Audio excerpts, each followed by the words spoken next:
எனக்கு ரொம்ப பிடிச்ச நிறம் சிவப்பு. அது நேர்மையின் நிறம், உண்மையின் நிறம், உழைப்பின் நிறம், இப்படி சொல்லிக்கிட்டே போகலாம். எங்கேயாவது ஒரு திசை தெரியாத இடத்துக்கு போயிட்டோன்னா, இந்த தேசத்தில் பல இடத்துக்கு பயணிக்கிறோம். யாராவது ஒரு சிவப்பு துண்டு போட்டோ சிவப்பு சட்டையோ போட்டு வந்துட்டாங்கன்னா அவ்வளோ சந்தோஷமாக இருக்கும்.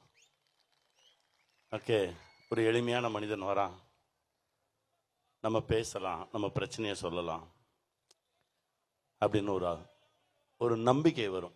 சக மனிதர்கள் மீது நம்பிக்கை குறைஞ்சிட்டு இருக்கு அந்த காலத்தில். இந்த சிவப்பு தான் பல இடத்துல தாங்கி பிடிச்சிட்டே இருக்கு அப்படின்னு நான் நம்புகிறேன்.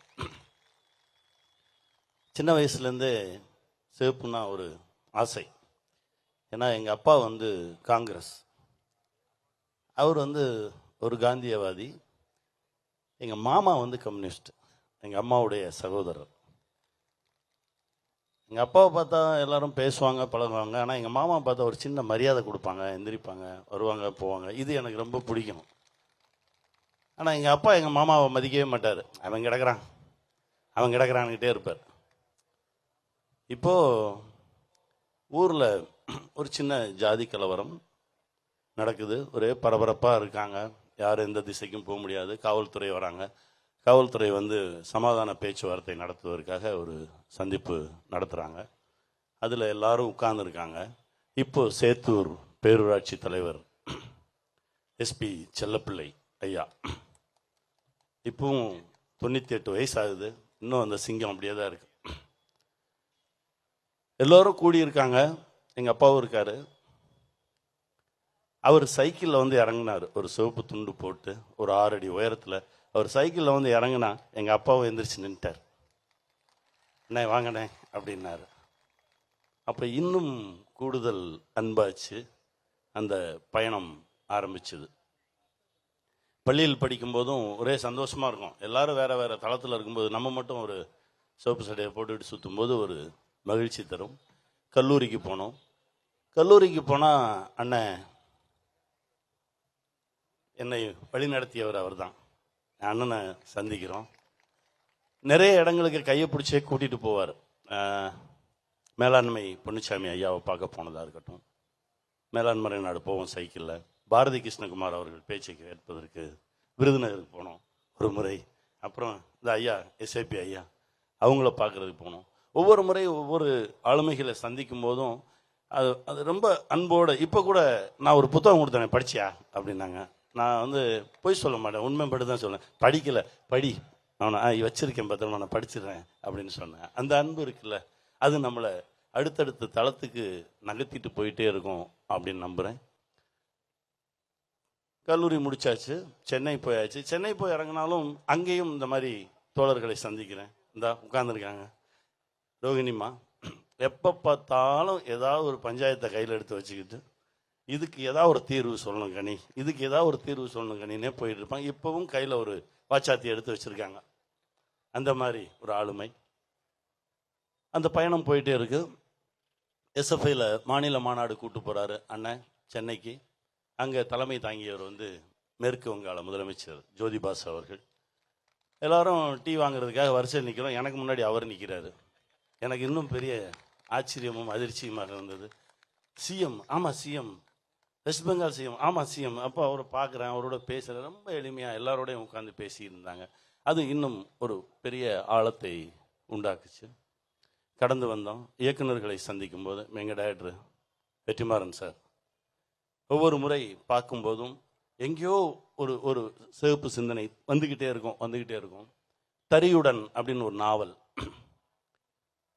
அதாவது அவருடைய உதவியாளர் நண்பர் மணி இயக்குறாரு, சார் ப்ரொடியூஸ் பண்ணுறாரு. சங்கத்தலைவன் அப்படின்ற ஒரு படைப்பு அது எடுக்கிறோம். தறி தொழிலாளர்களுடைய பிரச்சனையை வச்சு இப்படி விசாரணை பண்ணும்போது ஒரு பழக்கம், அது வேறு தளத்துக்கு எடுத்துகிட்டு போகுது. விடுதலை பண்ணும்போது, வட சென்னை பண்ணும்போது, ஒவ்வொரு தளத்துக்கும் என் கூடவே என் கையை பிடித்து என்னுடைய இயக்குநர்கள் அப்படியே எடுத்துகிட்டு போனது. அப்போது ஒரு நாள் காவல் கோட்டம் படிக்கிறேன். படிச்சுட்டு ரொம்ப வியந்து போய் என்னுடைய கேமராமேன் கதிர்கிட்ட சொல்கிறேன், சரியாக எழுதியிருக்காரு அப்படின்னா. என் நண்பர் தான் அப்படின்னார். நண்பரா? அவரை இன்ட்ரடியூஸ் பண்ணி வையா அப்படின்னா. அவருடைய அறிமுகத்தின் பேரில் சகோதரரை சந்திக்கிறேன். இவர் இந்த சமூகத்தை பார்க்கறது, பேசுறது, இது வேற ஒரு தளமா இருக்கு. அவர்கிட்ட இருந்து ஒரு சில விஷயத்தை கத்துக்கிறோம். இப்படி இப்ப வரைக்கும் அன்னைக்கு பிடிச்ச கை இப்ப வரைக்கும் அப்படியே அந்த இருக பிடித்து ஒவ்வொருத்தரும் கையை பிடிச்சு கூட்டிட்டு போயிட்டே இருக்காங்க. எங்க துறையில் இருக்க ஒவ்வொரு டைரக்டர்ஸை பார்க்கும்போது ரொம்ப சந்தோஷமா இருக்கும். ராஜமுருகன் பார்க்கும்போது ரொம்ப மகிழ்ச்சியா இருக்கும். லெனின் பாரதி பார்க்கும்போது ரொம்ப மகிழ்ச்சியா இருக்கும். இந்த சிகப்பு சிந்தனையோடு வரக்கூடிய இயக்குநர்களை எல்லாம் பார்க்கும்போது அவங்களுக்கு தனி முத்திரையெல்லாம் கிடையாது. இந்த திருவள்ளுவர் இருக்காரு, அவர் தான் முதல் கம்யூனிஸ்ட். அதுக்கு முன்னாடி எத்தனை வருஷம் ஆச்சுன்னே தெரியாது. திருமூலர், ஒன்றே குலமும் ஒருவனே தேவனும் நன்றே நினைமின் நமனே இல்லைன்னு எழுதினார் திருமூலர். திருமூலர் எப்போ எழுதினாருன்னு யாருக்குமே எப்போ வரைக்கும் தெரியாது. அவர் தான் முதல் கம்யூனிஸ்ட் என்ன கேட்டா. ஏன்னா ஒரு கம்யூனிசம் அப்படின்னா என்ன அப்படின்ற அந்த அந்த சித்தாந்தத்துக்குள்ள போய் பேசும்போது ரொம்ப ரொம்ப எளிமையா இருக்கு. வர்க்க போராட்டங்களை ஒழிப்பது, வர்க்கத்தை ஒழிப்பதும் என்ன ஒன்று. இந்த சிவப்பு கலரை பார்த்தாலே எல்லாருக்கும் ஒரு பீதி இருக்கும். ஏமாத்துறவனுக்கு ஒரு பீதி வரும், திருட்டுத்தனம் பண்றவனுக்கு ஒரு பீதி வரும். அது ரொம்ப சந்தோஷமா இருக்கும். என்னடா வந்துட்டான்டா அப்படிம்பாங்க.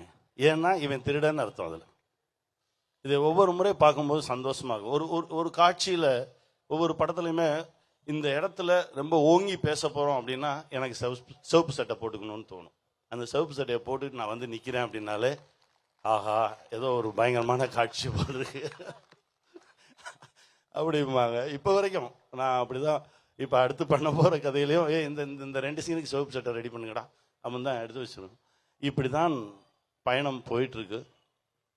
எளிமையான முகங்களும் நம்பிக்கையான முகங்களும் தான் இந்த சமூகத்தை கட்டி பிடிச்சு சுத்திக்கிட்டு இருக்குன்னு நம்புறவன் நான். அதை இன்னும் நம்புறேன். ஒன்னே ஒண்ணுதான் எனக்கு, இந்த வடது இலதுன்றதுல தான் எனக்கு பெரிய உடன்பாடே கிடையாது. தீயில நல்ல தீ கெட்ட தீன்னு எந்த தீயும் கிடையாது. தீ தான். அது ஒன்னா இருந்தால் இன்னும் மிகப்பெரிய சக்தியாக அது வெளிவரும் அப்படின்னு நம்புறவன் நான். அதை கம்யூனிஸ்ட் சம்பந்தப்பட்ட, அதாவது நம் தோழர்கள் சம்பந்தப்பட்ட எல்லா மேடையிலையும் பேசும்போது நான் எடுத்து முன்வைக்கிற ஒரு விஷயம்தான். அதை இந்த மேடையிலும் வைக்கிறேன். ஒன்று சேருவோம், பெரிய மாற்றத்தை கொண்டு வருவோம். இதுல இந்த பக்கம் அந்த பக்கம்ன்றதெல்லாம் எனக்கு எந்த விதமான உடன்பாடும் இல்லை. தீ தான் வெல்லட்டும். செய்திகளை உடனுக்குடனும் துல்லியமாகவும் தெரிந்து கொள்ள சப்ஸ்கிரைப் பண்ணுங்க.